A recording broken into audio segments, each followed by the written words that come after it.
Hey man, did you grow up in a house where your mom or your dad constantly put you down?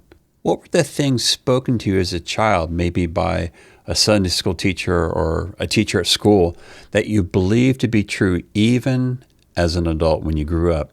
If someone were to plant a listening device in your home, what kind of words would they find you speaking? Words that build up or words that tear down? You're not alone. So many men are stuck in a cycle of tearing down those closest to them, and they don't even realize it. Guys, do you want to lead your family with confidence, but you're unsure how or you feel inadequate as a husband or dad? Welcome to Men Who Lead Well. I'm your host, Glenn Brose. I help men learn how to lead effectively through self-leadership, practical faith, and anchored identity. So pause the world for a minute and let's hang out. One of the earliest phrases I remember as a kid is, "Sticks and stones can break my bones, but words will never hurt me." And I don't know that I ever truly believed it. I'm not sure that I didn't. I just know it was a comeback that we would use when someone else would insult us or bully us. And since then, I've grown to realize and learn how powerful words are. One time I remember, I think it was sixth grade, I was being a jerk to this girl in Sunday school class. I briefly made fun of her because she had a deep voice. As soon as I said it, I knew I was wrong. I felt so bad inside. I grew up being bullied frequently. I didn't know how to stand up for myself. Yet here I was bullying someone else who was completely vulnerable. It was nothing of her doing. I vowed to never do that again, and I can't say I was perfect, but I realized how I felt when I was bullied, and I didn't want to perpetuate that same feeling in others, at least those who weren't deserving. I grew to be comfortable with who I was, but that took a long time. And I also grew in size, and that helped, so that reduced the bullying that I felt. Words matter. Words form identity. Especially as a young child, the words that are spoken, either positive or negative, to kids form who they become and is how they see themselves, even at an early age of 2 or 3 years old. And honestly, it's not just kids. Adults to adults, words matter, and we can actually change and affect who someone is by the words we speak to them. And the closer we are in relationship with that person, the more impact our words have. Verbal abuse, tearing down others, is a sign of someone's insecurity. When I was being bullied as a kid, it was because those other kids had inner turmoil inside of them. They had a bad self-image, and in order to make themselves feel better, they would try to bully others and say mean things to other people. But the problem is it never works. You never feel satisfied or justified. I know, because I tried it. I have also bullied other people, and I have cut people down, and it never satisfies. It's like a leech that is always wants more and more and more blood, right? Here's a very alarming statistic. 2 in 5 children experience verbal abuse coming from adults, and over half of those experience it weekly. 1 in 10 daily.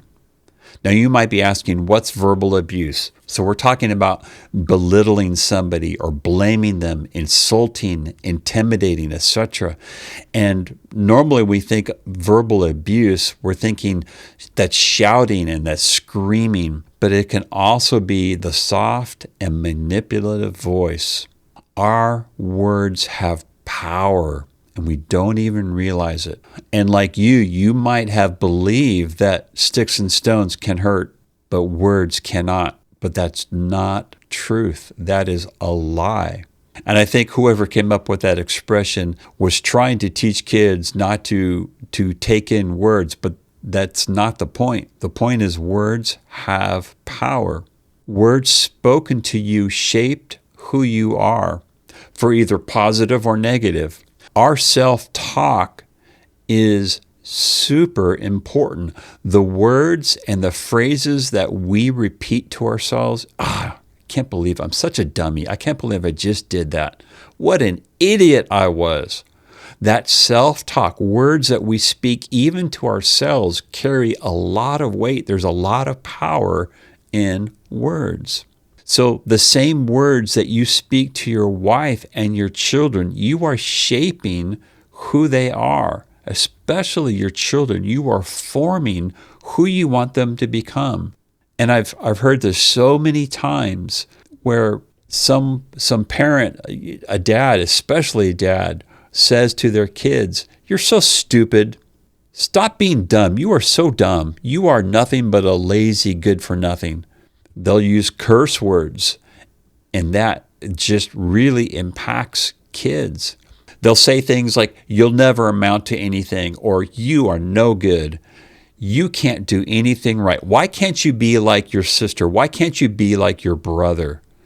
And we are just cutting down our kids. And these same words, I've heard husbands speak them to their wives, and I just cringe on the inside because you are affecting your family. Now, here's the insidiousness of it all. I do a lot of leadership teaching. One of the phrases or one of the teachings I teach on is, "As a leader goes, so go the followers." What does that mean? If we are speaking negatively to our children, to our wife, we are teaching them, this is how you do it. This is what it means to be in charge. This is what a leader does. And so not only are we forming who they are, we are mentoring, we are training them to rinse and repeat, to do the very things that we're doing. It's horrible. So what does the Word of God say? What does the Word say about words? Proverbs 18:21 says, "Death and life are in the power of the tongue, and those who love it will eat its fruit."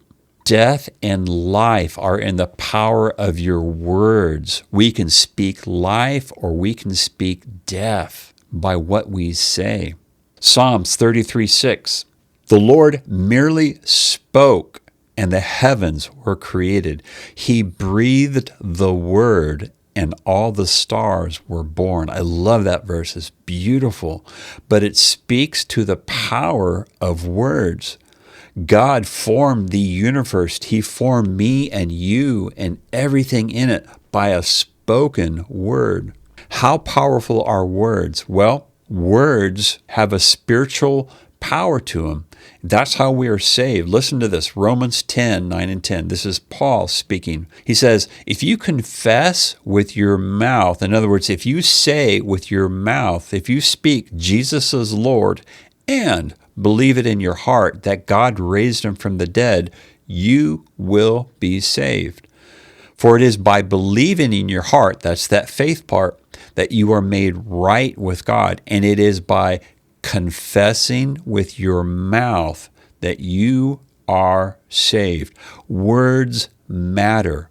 Words have power. Ephesians 4:29, Paul also says, "Do not let any unwholesome talk come out of your mouth, but only what is helpful for building others up according to their needs." Words are powerful. So my question for you is, what are the words that you find yourself speaking to others, your wife, your children, co-workers, employees? What are the words that you speak to yourself? Are you speaking words of life? Are you lifting people up? Are you building them up? Or are you tearing them down? Where does this come from? It comes from a lack of identity.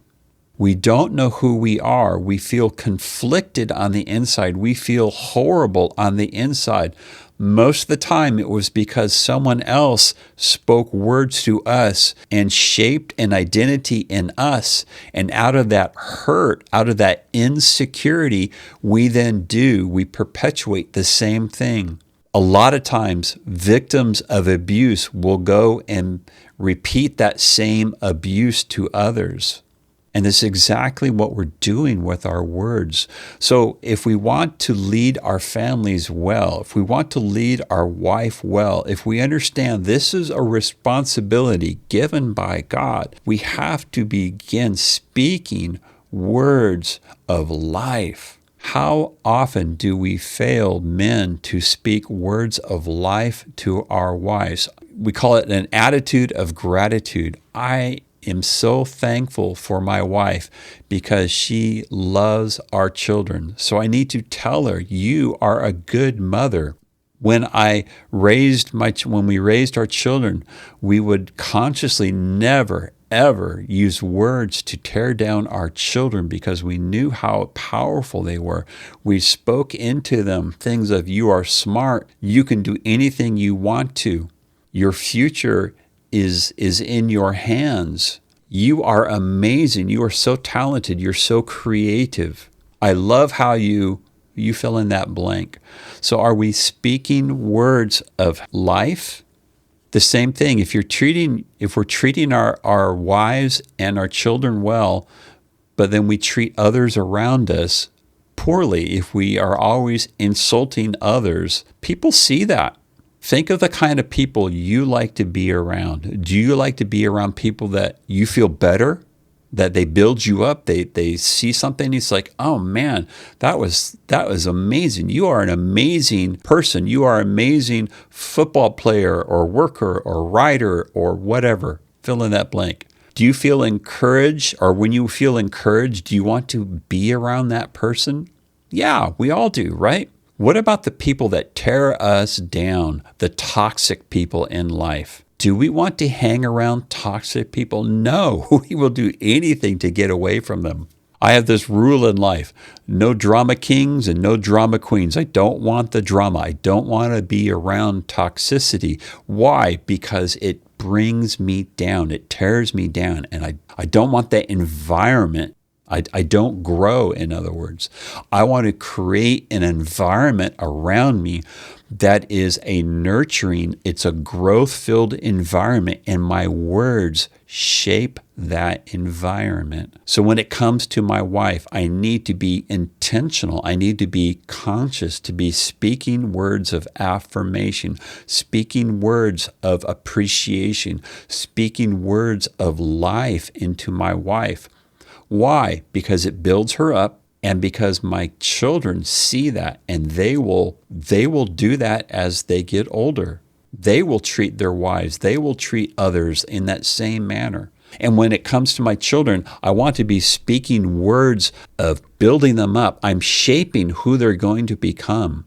I don't want to imprison my kids by the words I use because those words will lock them up. I want to free them. You are a person of integrity. You are a person who is loyal. You are a person who loves deeply. You are a person who is brilliant, who is creative, who can do anything that you set your mind to. You are amazing. You have insight. You have wisdom. You are loving. You are kind. What I'd like you to do is take a few moments today and just reflect on your words. What words are you speaking to your wife? Does she want to be around you because she feels built up? Or does she find herself wanting to distance herself from you because you're creating a toxic environment? Do your words affirm and build up? Do they tear down? What words are you speaking to your kids? Are you speaking what you want them to become? Or are you speaking from the confusion, the bitterness, the self-doubt, the hatred that you have in your own heart, in your own life? Make a conscious choice today that you'll stop this bitter cycle. If you, as a child, had words that were spoken over you that tore you down, make a decision today that you are not going to do that to your kids. You're not going to do that to your family. Speak words to build them up and refuse to speak words that tear down. I want you to know, I believe in you. You are not a failure. You were created by God, and He calls you good. You are a man who builds people up. You build your family up. Now, go and live up to who you are. Above all else, ask God to help you. In Matthew chapter 19, Jesus looked at you and he said, humanly speaking, it is impossible. You can't change on your own.